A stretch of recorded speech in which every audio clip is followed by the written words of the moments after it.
तुम पगली कितने साल की हो? 20 की? ये 16-17 बरस के। इस लड़की के लिए ताली बजता है, बजना चाहिए। आप बहुत प्यारी डांसर हो, आप प्रीति को मैच कर रही हो, ये बहुत बड़ी बात है। प्रीति को आप कंपटीशन दे रही हो क्योंकि प्रीति बहुत अच्छी डांसर है, बहुत अच्छी आर्टिस्ट है। लेकिन आपका एक्सप्रेशन देख रहा हूं मैं, ऐसा ना हो कि नेपाल में मैं प्यार लेके जाऊं। लेकिन मैं तुम्हें बोल रहा हूं, तुम्हारे साथ एक बहुत प्यारा गाना करूंगा मैं। अभी प्रीति के साथ कर रहा हूं, लेकिन इसके बाद आपके साथ करूंगा। ऐसे कलाकार को आना चाहिए भाई। जितना गाना तू लोग कहत तरह, नींबू खरबूजा, टेंगो टेंगो। आप देख रहे हैं उजाला एंटरटेनमेंट के माध्यम से। भगवान तारा के 10 बरस और जियई है। अहे बॉबी के चिंता में तू पागल भइल बड़ा। हाय हाय हाय हाय, अच्छी बात है, कलाकारी है।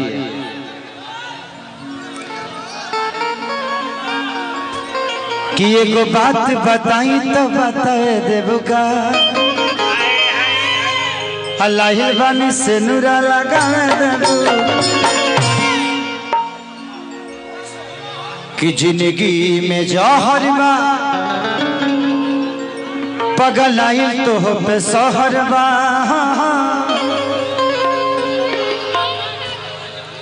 कि कैसे बताई जाना तहरे तो कहर बा।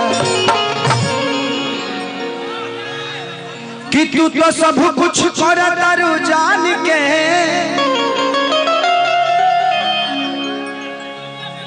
गोदी में आजा हमरा फान के। कि दिलो जान से नेपाल करता प्यार प्रीति पासवान के। तो नई खे देखी में हीरा मोती जरा, तब लफुआ सब पीछे बड़े पड़ा। आओ तो तनी म्यूजिक से बाबू।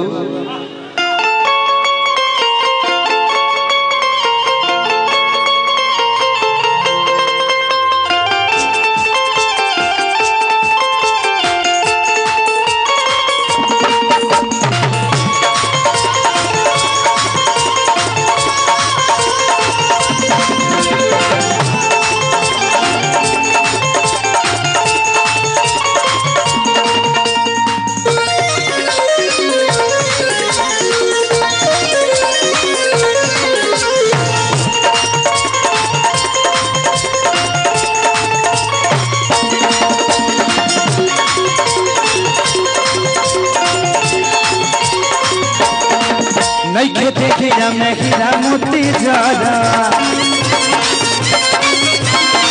हो पापो लफुआ सब पीछे बड़े पड़ा।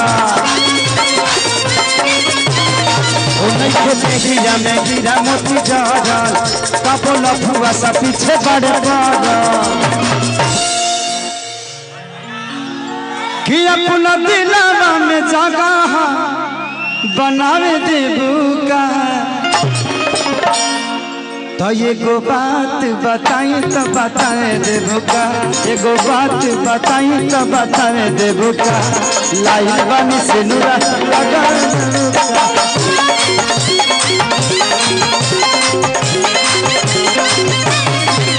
एगो बात बताई तो बताए देबो का। लाइल बानी से नूरा लगा देबो का।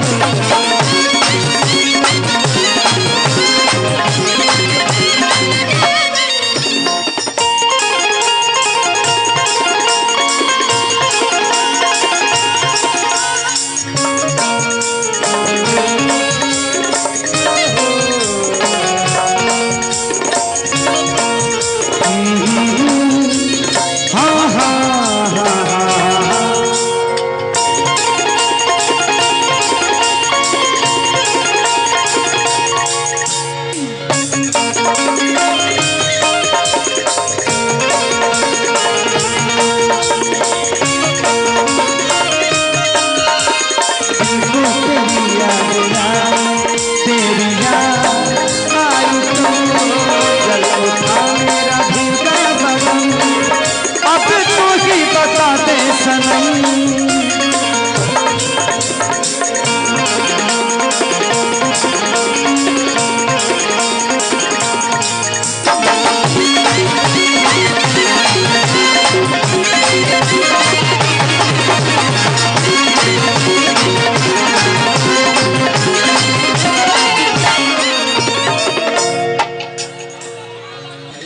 किसे नु लगावल मजाक हवे का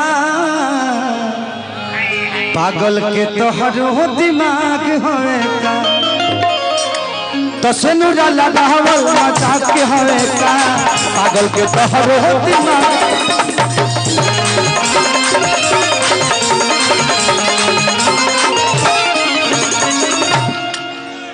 तो दिल जहाँ लगे दिमाग ना लगे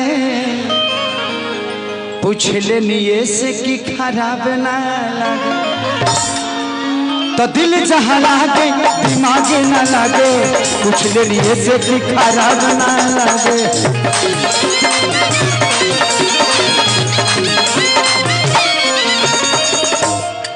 कि अपना पाजरा में हमारा के आवे देबूका एगो बात बताई तो बताए देबूका एगो बात बताई तो बताए देबूका लाइल बनी सेनुरा लगावे देबूका एगो बात बताई तो बताए देबूका लाइल बनी सेनुरा लगावे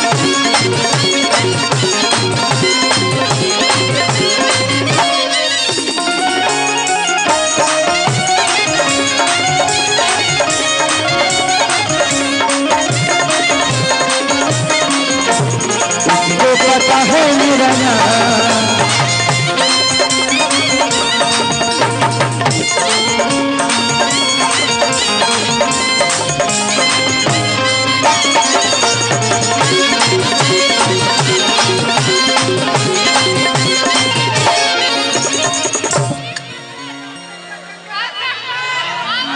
कि चढ़ल जवानी बुरा हाल भइल हो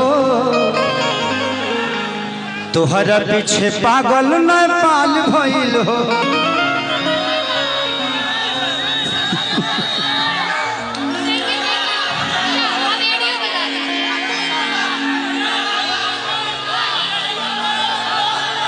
कि गर्मी में देखा बुरा हाल भइल हो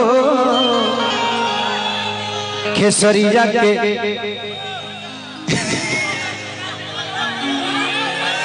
कि पागल खेसरिया नेपाल भइल हो कि गर्मी में देखा पूरा हाल भइल हो पागल खेसरिया नेपाल भइल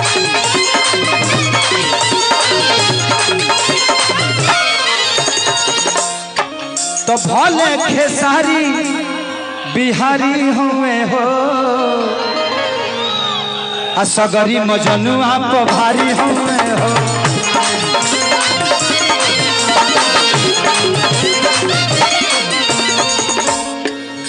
तो अजदवो के लभ संग गावे देबूका एगो बात बताई तो बताए देबूका एगो बात बताई तो बताए देबूका अलाइल बन सुनुरा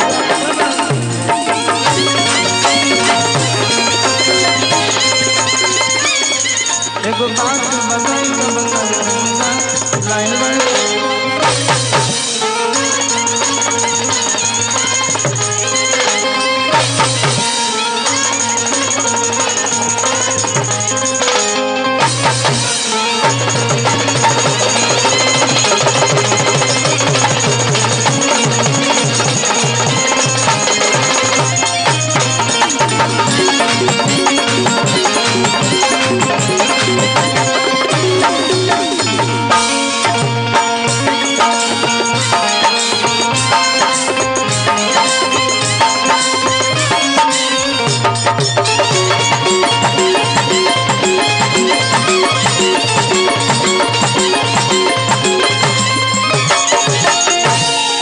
वाह वाह